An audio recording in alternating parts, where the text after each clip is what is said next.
অনেক ঝড়ের পর এই দিনটি দেখতে পেলাম। তো দিনটা ছিল 1 ডিসেম্বর সানডে।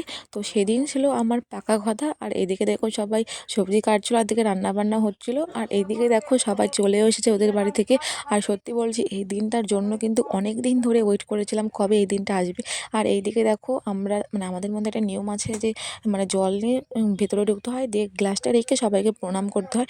তারপর আমি একে একে সবাইকে প্রণাম করছিলাম। আর এইদিকে দেখো সবাই ছিল, শুভমের বাবা মা মানে আমার হবু শ্বশুর শাশুড়ি কাকিমা ঠাকুমা মামি সবাই ছিল, মামারা সবাই ছিল। আর তোমরা আমার যারা রেগুলার ব্লগ দেখো তারা তো জানবেই যে আমাদের বাড়ির পাশে মন্দির আছে, তো সেখানে আমরা গিয়েছিলাম একটু ছবি তুলতে। তারপরে দেখে দুপুরও হয়ে গেছিলো, তো আমরা বাড়িতে এসে সবাই খাওয়া দাওয়া করছিল। তো আমাকে কিন্তু মানে আমার মানে ছোটো দেওর সে আমাকে ছাড়া খেতে বসবে না, তাই আমিও খেতে বসে পড়েছিলাম। আর তারপরে দিকে সব মানে ডেট টেট ফাইনাল হয়ে গেছিলো, তাই আমাদের মধ্যে নিয়ম আছে যে হলুদ মাখানো।